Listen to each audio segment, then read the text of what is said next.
আসসালামু আলাইকুম, সবাইকে শুভেচ্ছা জানাচ্ছি। মাসুম মাহবুব। পৃথিবীর যেই প্রান্ত থেকে যারা দেখছেন সবাইকে অনেক অনেক শুভেচ্ছা। দর্শক, আজকের লাইভ সেশনটা আপনাদের জন্য খুবই গুরুত্বপূর্ণ, কারণ স্পেশালি এই লাইভে আমি আপনাদেরকে আজকে এমন কিছু তথ্য দিতে চাই যে তথ্যগুলো আপনাদের জন্য খুব গুরুত্বপূর্ণ।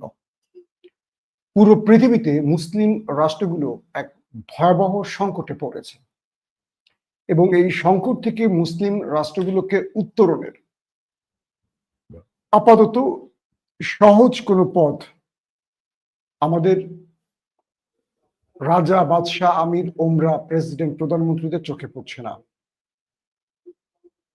পুরো পৃথিবীতে এই মুহূর্তে সবচেয়ে বড় সংকটকাল পার করছে মুসলিম দেশগুলো। তার মধ্যে বাংলাদেশ, পাকিস্তান, তুরস্ক, সিরিয়া, ইরান, মালয়েশিয়া সহ আরো অনেক দেশ রয়েছে।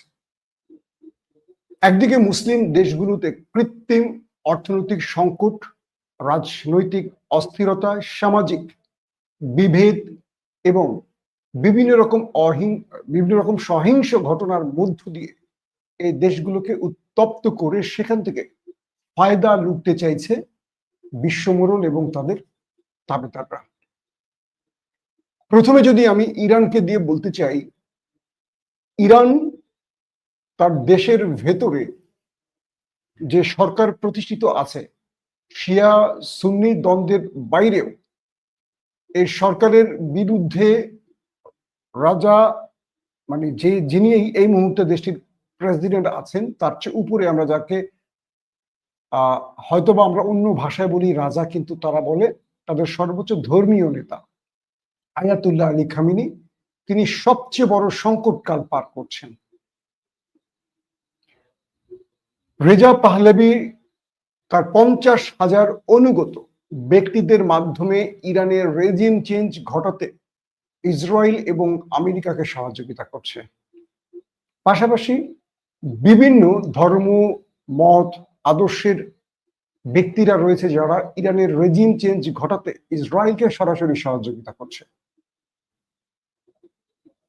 যদি ইরানের সংকটটা আমরা খুব সহজ করে অল্প ভাষায় বোঝাতে চাই, সেটা হলো ইরানে ইসলামিক যে সরকার রয়েছে, মানে বিপ্লবের মাধ্যমে যে সরকার অধিষ্ঠিত হয়েছে, সেই সরকারকে হটানোর জন্য আমেরিকা এবং ইসরায়েল একাট্টা হয়ে কাজ করছে, সঙ্গে পশ্চিমা দুনিয়া রয়েছে।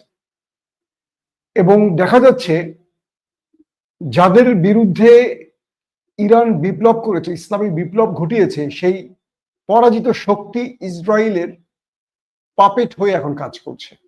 যখন ইরানের বিরুদ্ধে ইসরায়েল যুদ্ধে পারল না, উল্টো ইরান তাদের ব্যাপক ক্ষতি করেছে, তখন তারা একটা পথ বেছে নিয়েছে, সেটা কি? গুপ্ত হত্যা এবং আত্মঘাতী অ্যাটাক। আমরা পৃথিবীতে জঙ্গি বলতে মুসলিমদের বুঝি, আইএস বলি বা আরো যতগুলো জঙ্গি সংগঠনের নাম আছে, এদের সবাইকে আমরা কল্পনা করি মুসলিম অবয়বে, মুসলিম নামে, মুসলিম চেহারা, কিন্তু নেপথ্যে এদেরকে তৈরি করে পশ্চিমা দুনিয়া তাদের স্বার্থে। যখন কোনো একটি দেশে অ্যাটাক করতে হবে পশ্চিমা দুনিয়ার, তখন সেখানে কোনো না কোনো ভাবে আইএস ঢুকে যাবে, এবং আইএস ঢুকে যাবে আমেরিকা, ইসরায়েল বা পশ্চিমা দুনিয়া আইএস নিধনে সেই দেশে ঢুকবে এবং সেই দেশের সম্পদ, সেটা প্রাকৃতিক সম্পদ হোক, সেটা খনিজ সম্পদ হোক, সেটাকে লুট করবে। আপনি তাকিয়ে দেখেন যে দেশগুলোতে প্রাকৃতিক সম্পদে ভরপুর, কেবল সেই দেশগুলোতেই এই আইএস এর মতো ঘটনা ঘটে, আর সেই দেশগুলোতে আমেরিকা তার বন্ধু বান্ধব ঢুকে পড়ে। ভালো করে খেয়াল করবেন, যে দেশে সম্পদ নেই, পুরো আফ্রিকা তাদের কবজায়, France colony, British colony, American colony তৈরি হয়েছে, এবং তারা তাদের সম্পদ, স্বর্ণ, লোহা, বিভিন্ন দামি খনিজ লুটে নিয়ে গেছে। আপনি দেখেন আরব রাষ্ট্রের যারা ক্ষমতায় বসে আছেন, এরা বড় জুব্বা পড়ুক, পাগড়ি পড়ুক, যত কিছুই পড়ুক, এদের শেকড় কিন্তু ওই সাদা চামড়ার কাছে। অর্থাৎ ব্রিটিশ আনুগত্যশীল বা পশ্চিমা দুনিয়ার আনুগত্য নিয়ে তারা বসে আছে মসনদে, এবং তারা তাদের ক্ষমতা টিকিয়ে রাখার জন্য পেট্রোডলার খরচ করে আমেরিকাকে বিশাল বিশাল অর্থায়ন করে। সাম্প্রতিক $3.5 ট্রিলিয়ন মার্কিন ডলারের চুক্তি করেছে সৌদি আরব, আরব আমিরাত, কাতার। কেন? এই চুক্তিটি হলো তাদেরকে বাঁচিয়ে রাখতে হবে, তাদের এই রাজতন্ত্র বাঁচিয়ে রাখতে হবে। তো ইরানকে এই বশ্যতা স্বীকার করাতে পারছিল না আমেরিকা, ইসরায়েল এবং তার বন্ধুরা। রেজা শাহ পাহলেভি তো তাদেরই মানে মার্কিন দালাল ছিল, এবং ইসরায়েলকে স্বীকৃতি দেওয়া দুটো মুসলিম দেশের মধ্যে এই রেজা শাহ পাহলেভি এবং কামাল আতাতুর্কের তুরস্ক, এই দুটো দেশই নাম লিখিয়েছিল সবার আগে। ভালো করে খেয়াল করবেন, ইরানকে ধ্বংস করে দেওয়ার জন্য তারা ইরানের উপর যুদ্ধ চাপিয়ে দিয়েছে। কোন অজুহাতে? ইরান নিউক্লিয়ার বোমা বানাচ্ছে। সাদ্দামকে ক্ষমতা থেকে সরানোর জন্য ইরাকের কি বলছে যে সাদ্দাম রাসায়নিক বোমা বানাচ্ছে, এটা বানাচ্ছে, সেটা বানাচ্ছে। এই বিষয়টি তার ঘাড়ে তুলে দিয়ে সাদ্দামকে শেষ করে দিল। ইরাক ধ্বংস হয়ে গেল, ইরানের সম্পদ লুটে নিয়ে গেল তারা। আফগানকে ধ্বংস করতে এসে 20 বছর আফগানের লক্ষ লক্ষ মানুষকে মারলো, মুসলিমকে মারলো। শেষ পর্যন্ত 20 বছর পর তারা পালিয়ে গেল। তারা সিরিয়াকে ধ্বংস করে পিকেকের মাধ্যমে সিরিয়ার তেল চুরি করলো, আরো আদার্স সম্পদ চুরি করলো। এভাবেই তারা মুসলিম দেশগুলোতে আসে, বিভিন্ন অজুহাত তুলে দেয়। সিরিয়াতে কে ঢুকেছে? আইএস। এরকম আইএস নাম দিয়ে তারা অনেক মানুষকে মেরেছে, অনেক মুসলিম রাষ্ট্রকে জঙ্গি সন্ত্রাসী তকমা দিয়ে শেষ করে দিয়েছে। এবার ইরান যেহেতু খুব পরিকল্পিত, গোছানো, এবং ইরানে যেহেতু আয়াতুল্লাহ আলী খামেনি তার রাষ্ট্র ব্যবস্থার মধ্যে এমন একটি স্প্রেড তৈরি করে রেখেছেন, এখানে কিছু করতে পারছেন না। এবং যারা ভিন্ন মতের, ইরানের বর্তমান শাসক গোষ্ঠীর বিরুদ্ধে যে জাতিগোষ্ঠী, তাদেরকে আমেরিকা বারবার খেপিয়ে তোলে। দেখবেন যে মাঝে মাঝে ইরানে ব্যাপক আন্দোলন হয়, অনেক মানুষ মারা যায়। এগুলো পশ্চিমারা করে ইরানের এই শাসন ব্যবস্থা ভেঙে আরেকটি রেজা শাহ পাহলভির মতো একটা নাস্তিক বা সেকুলার রাষ্ট্র তৈরি করার জন্য। তো ইরানে তারা 12 দিনের যুদ্ধে পরাজিত হয়ে গেল। ইরান যে থাপ্পড়টা মেরেছে দখলদার দেশটিকে, এটা নিতে পারছিল না। এখন তারা বুঝতে পারছে যে ইরানের সাথে যুদ্ধে আর পারবে না। কি করতে হবে? তখন ইরানের মধ্যে এই বিশ্বাসঘাতকদের বিভিন্নভাবে তৈরি করে ইরানের বিরুদ্ধে তারা তাদেরকে অস্ত্র হিসেবে দাঁড় করাচ্ছে। ভারতের একটা জনগোষ্ঠী যারা মোসাদ এবং রয়ের হয়ে কাজ করছে, আবার ইরানের একটা জনগোষ্ঠী যারা অর্থ, ক্ষমতা বা তাদের জীবনের হুমকি বা থ্রেটের কারণে তারা ওই দেশটির হয়ে কাজ করছে, অর্থাৎ ইসরায়েলের। আজকে ইরানে সেভাবেই তারা এই আক্রমণটি করেছে। ইরান সরাসরি অভিযান শুরু করেছে। এখন প্রশ্ন হলো, পুরো ইরানকে যদি তারা একটা জঙ্গি বা সন্ত্রাসী রাষ্ট্র বানাতে চায়, তারা পারবে। কারণ কি? এত হিউজ ইরানে ভিন্ন মতের লোক আছে, এদেরকে নামিয়ে দিয়ে এখন ইরানের মধ্যে প্রায়শই এই কাজগুলো করবে তারা। আজকে দেখলাম আদালতে সে কাজটি তারা করেছে। যদিও ইরানের নিরাপত্তা বাহিনী সঙ্গে সঙ্গে 3 ওই এজেন্টকে হত্যা করেছে এবং দ্রুত সেটাকে কভার করেছে। এখন ইরানের রেজিম চেঞ্জের জন্য আরেকটা যুদ্ধের পরিকল্পনা তৈরি করছে দখলদার দেশ এবং তার বড় ভাই বিশ্বমডল। তাদের টার্গেট কোনো না কোনো ছুতোয়, সেটা নিউক্লিয়ার ছুতো হোক, যে কোনো ছুতোই হোক, এটা করবে। তবে সবচেয়ে বড় থ্রেটে আছে আলী খামেনি। তাকে হত্যার জন্য দখলদার দেশটির এজেন্টদের বিশাল বিশাল বাজেটে নিয়োগ দেওয়া হয়েছে, এবং আয়াতুল্লাহ আলী খামেনিকে হত্যার জন্য এখন সবচেয়ে বড় মাস্টার প্ল্যানে কাজ করছে সেই দখলদার দেশটি এবং তার গোয়েন্দা বাহিনী। আয়াতুল্লাহ আলী খামেনি সর্বোচ্চ নিরাপদ অবস্থানে আছেন বা নিরাপত্তার মধ্যে তাকে রাখা হয়েছে, কারণ তার মৃত্যুর মধ্য দিয়ে রাজনৈতিক সংকট তৈরি হবে ইরানে, এটি ধারণা করছে তারা। এখন সবচেয়ে বড় জীবনের থ্রেটে আছেন আলী খামেনি, অর্থাৎ আয়াতুল্লাহ আলী খামেনি। গেল ইরানের বিষয়টি। আসেন সিরিয়ার দিকে।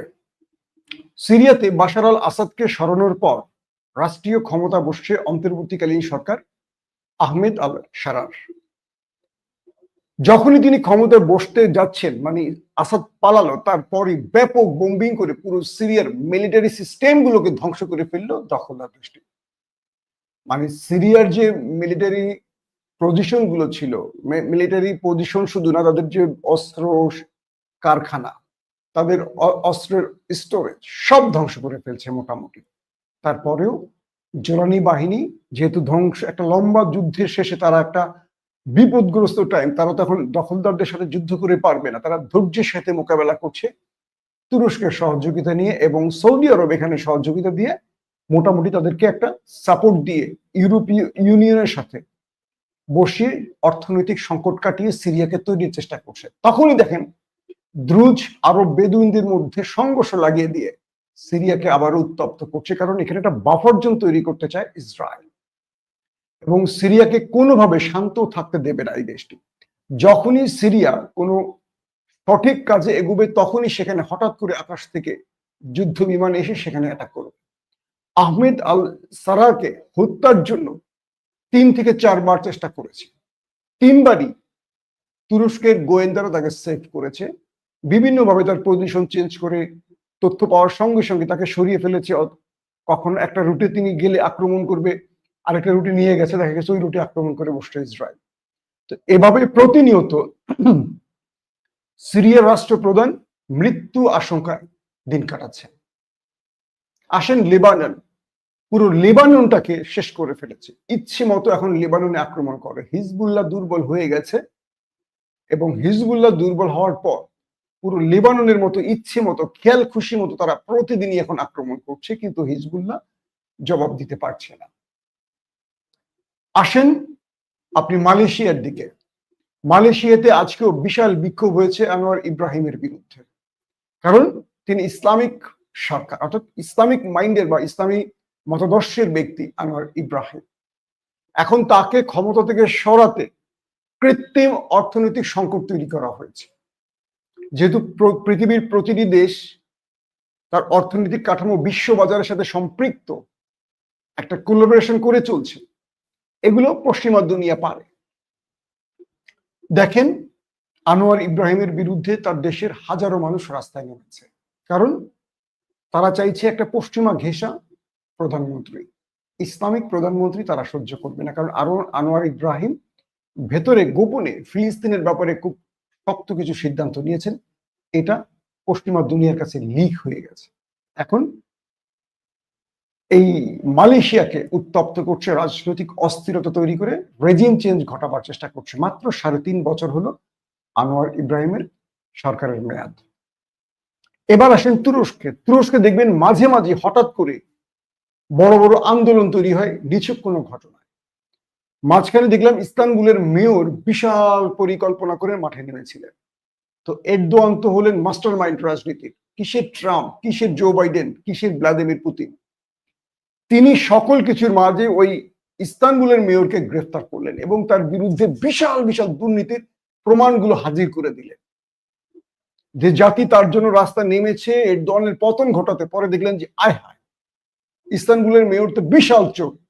মূলত এই ব্যক্তি ছিল ইসরায়েলের এজেন্ট, অর্থাৎ তিনি পশ্চিমা দুনিয়া বা ইসরায়েল বা ইউরোপের তাদের হয়ে তুরস্কে কাজ করছিলেন, এবং এরদোয়ান সরকারের পতনে তিনি কাজ করতেই এই বিশাল আন্দোলনটা শুরু করছিলেন। এরদোয়ান তাকে কয়েকদিনের মধ্যে থামিয়ে দিলেন, কিন্তু থেমে গেছেন। এখনো তুরস্কের মধ্যে প্রায়শই বিভিন্ন জায়গায় বিভিন্ন অঘটন ঘটছে রাজনীতির তলে, অর্থাৎ গভীরে এরদোয়ানকে ক্ষমতাচ্যুত করার জন্য বিশাল বিশাল প্ল্যানে কাজ চলছে। কিন্তু এরদোয়ান অনেক কিছু মোকাবেলা করে টিকে আছে, যে কারণে এরদোয়ান চাইলেও ফিলিস্তিনের জন্য বিশাল ভূমিকা রাখতে পারছেন না প্রকাশ্যে। কারণ ফিলিস্তিন ইস্যুতে এরদোয়ান এক পা আগালেই পশ্চিমা দুনিয়া তাকে ক্ষমতা থেকে সরিয়ে দেওয়ার জন্য মাস্টার প্ল্যান সাজিয়ে রেখেছে। এখন এরদোয়ান ফিলিস্তিনের জন্য এক পা দিবেন, বাকি মুসলিম রাষ্ট্রগুলো এরদোয়ানের বাকি পা টেনে ধরবেন অথবা এরদোয়ানকে ফেলে দেবেন। এর মধ্যে আরব রাষ্ট্রগুলো আছে। তো এরদোয়ান এখানে অনেক বড় বড় কৌশল নিয়ে কাজ করছেন, যে কৌশলগুলোতে তিনি সাপও মারছেন, লাঠিও ভাঙছেন না। এরপরে আপনি তখন পাকিস্তানের দিকে। পাকিস্তানে ঘটছে কি, ইমরান খানকে জেলে রেখেছেন। ইমরান খানের জেলে থাকা অবস্থায় পাকিস্তানের গুরুত্বপূর্ণ প্রদেশ বেলুচিস্তান, পেশোয়ার অর্থাৎ খাইবার পাখতুনখোয়া সহ বেশ কয়েকটা জায়গায় প্রতিদিনই সন্ত্রাসী হামলা হচ্ছে। সেনাবাহিনী, পুলিশ, বিভিন্ন গুরুত্বপূর্ণ সরকারি ব্যক্তি তাদের টার্গেট করে অপারেশন চলছে। আফগান সীমান্ত থেকে এরা ঢুকে এভাবে পাকিস্তানকে উত্তপ্ত করছে। প্রতিদিনই পাকিস্তানের মধ্যে এই ঘটনাগুলো ঘটছে। এটা নেপথ্যে কারা আপনারা জানেন, কম বেশি আমার ভিডিওগুলোতে আমি বলেছি। এদেরকে অস্ত্র দেয়া, অর্থায়ন করা প্রত্যেকটি কাজ করছে পাকিস্তানের সেই শত্রু দেশটির এজেন্সি। এবং দেখেন, ইসরায়েলের সেনাবাহিনীর ঊর্ধ্বতন কর্তৃপক্ষ গতকাল ভারতের সেনাবাহিনীর ঊর্ধ্বতন কর্তৃপক্ষের সাথে বৈঠক করেছে এবং সেই বৈঠক তারা দ্বিপাক্ষিক বললেও মূলত টার্গেট হলো পৃথিবীর একমাত্র মুসলিম দেশ পাকিস্তানের নিউক্লিয়ারকে ধ্বংস করে পাকিস্তানকে দুর্বল করে দেয়া, যাতে পাকিস্তান একটা অকার্যকর রাষ্ট্রের রূপ নেয়। যে জন্য প্রথম যে যুদ্ধটি ভারত পাকিস্তান করলো গত কয়েক মাস আগে, সেখানে ভারত পরাজিত হওয়ার কারণে এবার ইসরায়েল প্রকাশ্যে পাকিস্তানের বিরুদ্ধে একটা বড় যুদ্ধের জন্য মূল পরিকল্পক হিসেবে ভারত সফরে এসে সীমান্ত অঞ্চলগুলো, ভারত পাকিস্তানের সীমান্ত টেরিটরি বা তাদের পুরো সিস্টেম ম্যাপগুলো নিয়ে বসছে এবং কিভাবে আক্রমণ করবে, সেক্ষেত্রে দখলদার দেশটি ভারতকে কি কি সাপোর্ট দিবে, অস্ত্র দেবে, কোন পজিশনে কিভাবে পাকিস্তানে আক্রমণ করলে সফলতা পাওয়া যাবে, তার পুরো মাস্টার প্ল্যান তৈরি করে দিয়েছে দখলদার দেশটি ভারতকে। এটি গতকালকের খবর, আমি আপনাদের দিয়েছিলাম। এখন বিষয়টি তাহলে কি তৈরি হচ্ছে? এখন বিষয়টি তৈরি হচ্ছে পাকিস্তান একদিকে রাজনৈতিক সংকটে আছে, আবার যে কোনো সময় কালকে ভারতের সেনাবাহিনীর যিনি ডিফেন্স স্টাফ প্রধান, চিফ ডিফেন্স স্টাফ প্রধান, তিনি বলেছেন আমরা কয়েক ঘন্টা, হতে পারে 24 ঘন্টা, হতে পারে 48 ঘন্টা, হতে পারে সপ্তাহের মধ্যে আবারও আমাদের অপারেশন সিঁদুর শুরু করতে যাচ্ছি। তাই সেনাবাহিনী, নেভি এবং এয়ারফোর্সকে সর্বোচ্চ প্রস্তুতি নিতে বলছে। তার মানে পাকিস্তানে আবারও অপারেশন করতে যাচ্ছে ভারত।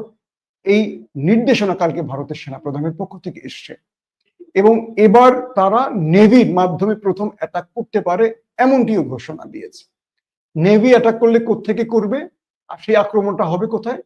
পাকিস্তানের যেটাকে বলে অর্থনৈতিক মূল স্থান, সেটি হলো করাচি। করাচিতে প্রথম অ্যাটাক আসতে পারে এবং কিভাবে প্রথম ধাক্কায়, যেমন ইরানে মাত্র 12 মিনিটে ইসরায়েল তার 20 জন রাষ্ট্রের সবচেয়ে টপ হাই অফিসিয়ালকে মেরে দিয়েছে, সেনাপ্রধান সহ গুরুত্বপূর্ণ 20 জনকে প্রথম দিন মাত্র 12 মিনিটে মেরেছে ইসরায়েল। তো এবার ভারতকেও সেই পরিকল্পনা তৈরি করে দিয়ে গেছে তারা। বিষয়টা আসলে কি?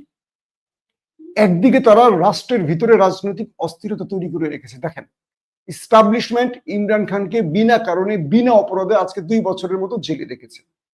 পিটিআই ভোটে নির্বাচিত হওয়ার পরও পিটিআই কে ক্ষমতা না দিয়ে বিরোধী দল হতে দিচ্ছে না। ইভেন সংরক্ষিত আসনগুলো পিটিআই কে দিচ্ছে না, আদালতের মাধ্যমে কেড়ে নিচ্ছে। আদালত কোনো রায় দিতে পারে না, সকল রায় আসিম মনির নিজে লিখে দিচ্ছেন, শেখ হাসিনার মতো। এই দেখেন, পাকিস্তানের মধ্যে এখন ভারতের বিরুদ্ধে যে পাকিস্তান লড়াই করবে, যদি নিজ দেশের মধ্যে রাজনৈতিক অস্থিরতা থাকে তখন কি হয়? ধরেন বাংলাদেশ যদি কোনো দেশের সাথে যুদ্ধে জড়াতো হাসিনার আমলে, আমরা কয়জন হাসিনাকে সাপোর্ট দিতাম? কারণ আমরা সবাই হাসিনার পতন চেয়েছিলাম, কারণ সে আমাদের জন্য একটা ফ্যাসিস্ট স্বৈরাচার ছিল, তাই তো?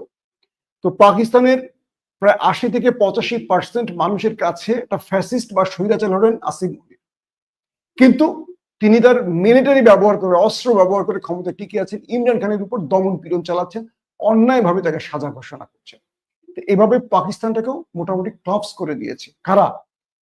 খেয়াল করেন, আমি প্রত্যেকটা ডট মিলিয়ে কোথায় নিয়ে আসবো, আপনারা শেষ বাক্যটার দিকে ওয়েট করেন। আমি কিন্তু এখন সবটি দেশের বর্ণনা দিচ্ছি লাস্ট ডটে আসার জন্য। এরপরে তাকান বাংলাদেশ।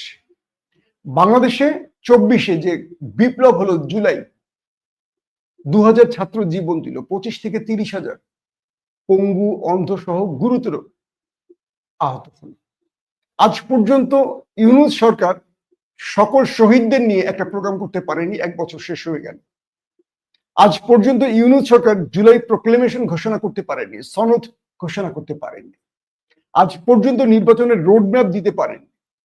আজ পর্যন্ত ইউনূস সরকার তার উপদেষ্টা মন্ডলী যে সদস্যরা বসেছেন, বাংলাদেশে কোনো একটা পরিবারের ছেলেরা সবার নাম বলতে পারবে, সবার নাম বলতে পারবে না। 1 বছর হয়ে গেছে, আজ পর্যন্ত ইউনূস সরকার তার রাষ্ট্রের বহু জায়গায় তার ব্যর্থতা নজির দেখাচ্ছেন, প্রশাসন থেকে শুরু করে প্রত্যেকটি জায়গায় মনে হচ্ছে ইউনূস সরকার দেশ চালাচ্ছে না, দেশ চালাচ্ছে কয়েকটি পয়েন্ট থেকে। উত্তর পাড়া থেকে দেশ চালাচ্ছে, রাজনৈতিক পাড়া থেকে দেশ চালাচ্ছে, ইউনূস কতটুকু চালাচ্ছে, এনজিও ফোরাম থেকে চালাচ্ছে, এরকম। কারণটা কি? ইউনূসকে প্রতিদিনই টাফ টাইম দিচ্ছে আমাদের শত্রুরা। কোনোটা হয়তো আমরা জানি, কোনোটা আমরা জানি না। এই টাফ টাইম দিচ্ছে কিভাবে? ভারত দেশে এসে কলার চেপে ধরছে না, ভারত বাংলাদেশের মূল ধারার কিছু রাজনীতিকে কন্ট্রোল করছে, সেনাবাহিনীকে কন্ট্রোল করছেন, ডিজিএফআই কে কন্ট্রোল করছেন, এরকম অনেককে কন্ট্রোল করছেন। দেখেন গোপালগঞ্জে কি হলো, মাইলস্টোনে কি হলো, হঠাৎ করে সচিবালয়ের মধ্যে ঢুকে কি হলো। প্রতিদিনই এই টাফ টাইম গুলো দেওয়া হচ্ছে ইউনূস সরকারকে, যাতে সে দেশকে স্থিতিশীল করার জন্য কোনো নির্দিষ্ট ফোকাসে এগোতে না পারে। প্রত্যেকটি অবস্থার দিকে তাকান, বাংলাদেশের মানুষ ইউনূস সরকারের উপর ভরসা রাখছে, আবার রাখতে পারছে না। মানুষ খুশি, আবার অখুশি। ইউনূস সরকারের ব্যর্থতার জন্য ভেতরে বসে আছে কারা? অনেক উপদেষ্টা যারা আমাদের শত্রু রাষ্ট্রের প্রেসক্রিপশনে চলছে। তো সবকিছু মিলে আপনি কি বুঝলেন? এই যেই কটা মুসলিম দেশের কথা বলছি, এই প্রত্যেকটা মুসলিম দেশের নেপথ্যে আমেরিকা, ইসরায়েল এবং ভারত তার কলকাঠি নাড়ছে। খেয়াল করে দেখেন, এই তিনটি মূল শত্রুপক্ষ এই দেশগুলোর মধ্যে রাজনৈতিক অস্থিরতা, সামাজিক বিভেদ, অর্থনৈতিক সংকট তৈরি করে রেখেছে। একটা দেশে যদি রাজনৈতিক অস্থিরতা থাকে, একটা দেশে ধর্মীয় বিভেদ থাকে, সামাজিক বিভেদ থাকে, অর্থনৈতিক সংকট থাকে, সেই দেশ দাঁড়াতে পারে? কখনো পারে না। আরবের দেশগুলোর মধ্যে দেখেন, তারা মাসোহারা দিয়ে পশ্চিমাদেরকে টিকে আছে, বাকি কোনো দেশ ঠিক মতো চলতে পারছে না। মুসলমানদেরকে অর্থনৈতিক সংকটে ফিরিয়ে রাখা হয় সবসময়। ইরানের উপর শত শত স্যাংশন, তুরস্ককে স্যাংশন দিয়ে দুর্বল করে রাখা হয়। বাংলাদেশকে রাজনৈতিক অস্থিরতা তৈরি করে এই দেশের রাজনীতিবিদদের মাধ্যমে সকল অর্থ লোপাট করে বিদেশি ব্যাংকে জমা করে তারা হয় কোটিপতি, আমরা হই গরিব। ক্লিয়ার বুঝতে পারছেন? সংক্ষেপে বলি, ইমরান খান তার জাতিসংঘের ভাষণে বলেছিলেন যে আজকে পশ্চিমা দুনিয়া, তারা ফার্স্ট ওয়ার্ল্ড কান্ট্রি, তারা অনেক বড়, নিজেকে মানে রাষ্ট্রের বা পৃথিবীতে সবচেয়ে সম্মানিত মনে করছে, ধনী এলিট মনে করে। আর বাংলাদেশ, ভারত, পাকিস্তান এদেরকে মনে করে এটা থার্ড ওয়ার্ল্ড কান্ট্রি। কারণ কি জানেন? এই ভারত বলেন, পাকিস্তান বলেন, বাংলাদেশ বলেন, এই দেশগুলোর রাজনীতিবিদরা রাজনীতির নাম করে হাজার হাজার মিলিয়ন বিলিয়ন ডলার চুরি করে, টাকা চুরি করে এরা সুইস ব্যাংকে, আমেরিকার ব্যাংকে, কানাডার ব্যাংকে, অস্ট্রেলিয়ার ব্যাংকে, ইংল্যান্ডের ব্যাংকে, মালয়েশিয়ার কিছু কিছু রাখে, এরা গিয়ে জমা করে। বেগমপাড়া বানায়, সুইস ব্যাংক ভরে ফেলে। আওয়ামী লীগ তার গত 15 বছরে 25-26 লক্ষ, খেয়াল করেন, 25 থেকে 26 লক্ষ, প্রায় 56,000 কোটি টাকা লোপাট করেছে, বাংলাদেশের বাজেটের 5 গুণ। এই টাকাগুলো আমাদের দেশে থাকলে আমাদের দেশ কোন দেশের চেয়ে পিছিয়ে থাকতো বলেন? তো এই যে আমেরিকা বা ইসরায়েল বা ভারত যাদের কথা বলছি, যারা ওয়ার্ল্ড ইস্টাবলিশমেন্টের অংশ, তারা এই ভারতের মধ্যে, ভারত চুরি করলেও তারা আবার বড় রাষ্ট্র হিসেবে আমাদেরকে কন্ট্রোল করতে চায়। ভারত, নেপাল, শ্রীলঙ্কা, মালয়েশিয়া, মালদ্বীপ, এগুলো তারা একটা কন্ট্রোলের থাকে তাদের। কিন্তু ওয়ার্ল্ড ওয়াইড হিসেব করে দেখবেন, এই দরিদ্র রাষ্ট্রগুলো টাকা, পাকিস্তানের কথা বলেন, বাংলাদেশের কথা বলেন, এই দেশগুলো অর্থনৈতিক কারণে পিছিয়ে আছে কেন? আমাদের টাকাগুলো চলে যাচ্ছে কোথায়? ওই ধনী দেশের ব্যাংকে। ওদের ব্যাংকে চলে যাওয়ার কারণে ওরা ধনী থাকে, আর আমরা গরিব হচ্ছে। আমাদের যারা আগামীতে ক্ষমতায় আসবেন বা বিগত সময় যারা ক্ষমতায় আছেন, তাদের প্রত্যেকের হিসেব চেক করে দেখেন, রাজনীতিতে এসছে জুতো পায়ে দিয়ে, সেরা জুতো পায়ে দিয়ে। এরা হাজার হাজার কোটি টাকার মালিক। এরা জানি না এদের কত টাকা। বাংলাদেশের যিনি একবারের জন্য কখনো এমপি হয়েছেন, তার যে কত টাকা সেই জানে না। তাহলে এই দেশগুলো দরিদ্র থাকবে। তো এরা করে কি? এই দেশে অর্থনৈতিক সংকট তৈরি করে, ধর্মীয় সংকট তৈরি করে, সামাজিক বিভেদ। আমাদের মধ্যে দেখবেন জামাত, চরমোনাই, ইসলামী শাসনতন্ত্র, হেফাজত, বিএনপি, জামাত, এই যে আমাদের মধ্যে যে বিভেদগুলো তৈরি করে, এরাই তৈরি করে রাখে। এরা তৈরি করে দিয়ে আমাদের মধ্যে আগুন জ্বালিয়ে রাখে, যাতে আমরা একভাবে এক জায়গায় বসে সিদ্ধান্ত নিতে না পারি, আমরা এক হতে না পারি। যারাই এক হয় তারাই তো বিজয়ী হয়। আওয়ামী লীগ বিএনপি বিভেদ তৈরি করে রাখে, ইসলামী দলগুলোর সাথে বাকি ইসলামী দলগুলোর বিভেদ তৈরি করে রাখে। পাকিস্তানে দেখেন ইমরান খানকে সেনাবাহিনী চায় না, কারণ সেনাবাহিনী পাকিস্তানের ইস্টাবলিশমেন্ট চলে কার? ওয়ার্ল্ড ইস্টাবলিশমেন্টের প্ল্যানে। ওয়ার্ল্ড ইস্টাবলিশমেন্ট নিয়ন্ত্রণ, মানে ওয়ার্ল্ড ইস্টাবলিশমেন্ট কাদেরকে বলি? আমেরিকা ইসরায়েলের পেট্রোনাইজে চলে। তো বিষয়টা হলো এমন একটি জায়গায় আমরা মুসলিম দেশগুলো আজকে আটকে গেছি। প্রত্যেকটা দেশের দিকে তাকান, রাজনৈতিক সংকট আছে। কে ক্ষমতায় আসবে, কি হবে না হবে, বাংলাদেশে আদৌ নির্বাচন হবে কিনা, ভারতে কি হতে, পাকিস্তানে কি হতে যাচ্ছে 5 আগস্টের পর, মালয়েশিয়ায় কি হবে, তুরস্কে কি হবে, সিরিয়ায় কি হবে, ইরানে কি হবে, দেখেন তাকিয়ে প্রত্যেকটা মুসলিম দেশের দিকে তাকান, সংকট আর সংকট। অথচ তাদের দেশের সম্পদের অভাব নেই, তারপরও আমরা পিছিয়ে আছি। তো এই সংকটগুলো তৈরি করে দিয়েছে কারা? ওরা। আর আমরা ওদেরকে নেতা বানাই যারা ওদের ইশারায় চলে। দীর্ঘ 15-16 বছর পর বাংলাদেশ ভারতের রাহুগ্রাস থেকে বেরিয়ে এসছে।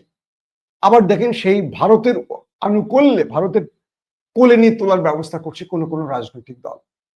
আর আমরা যেহেতু সেই দলটা করি, যেহেতু সেই দল থেকে একটা পদ পাবো, চাঁদাবাজি লাইসেন্স পাবো, টেম্পু দখল করব, বাস দখল করব, অমুকের দোকান থেকে চাঁদাবাজি করব, এই জন্য সেই দলের সকল অপকর্ম, অন্যায়, রাষ্ট্রবিরোধী চিন্তাকে আমরা লালন করি। আমরা সোশ্যাল মিডিয়াতে, হ্যাঁ আমার দলের বিরুদ্ধে এটা বলছি, হ্যাঁ আমিও অমুকের দলের বিরুদ্ধে বলি, সত্য মিথ্যা যাচাই করি না। কেন? আমরা রাষ্ট্রকে বিক্রি করে দিই কেবল নিজের পকেটের চিন্তা করে। তো এই দেশে যারা ন্যায় বা যারা সঠিক পথে চলবে, যারা সত্য কথা, এই দেশকে যারা এগিয়ে নেবে, রুল অফ ল তৈরি করবে, মানুষের অধিকারের কথা চিন্তা করবে, তারা কখনো ক্ষমতা আসতে পারে না, পারবেও না। কারণ ওই যে বিশ্বমোড়লরা, তাদেরকে ক্ষমতায় বসাবে যাদেরকে দিয়ে লুটপাট করতে পারবে, যাদেরকে চাবি দিয়ে তারা নিয়ন্ত্রণ করতে পারবে। যাদেরকে নিয়ন্ত্রণ করা যাবে না তাদেরকে ক্ষমতায় বসতে দেবে না। এখন আপনাদের সিদ্ধান্তের পালা। বাংলাদেশ কি আমেরিকা ভারতের ইশারায় চলবে, নাকি বাংলাদেশের মানুষের ইশারায় চলবে? এই সিদ্ধান্ত আপনারা নেবেন। প্রত্যেকে ভালো থাকবেন। আল্লাহ হাফেজ।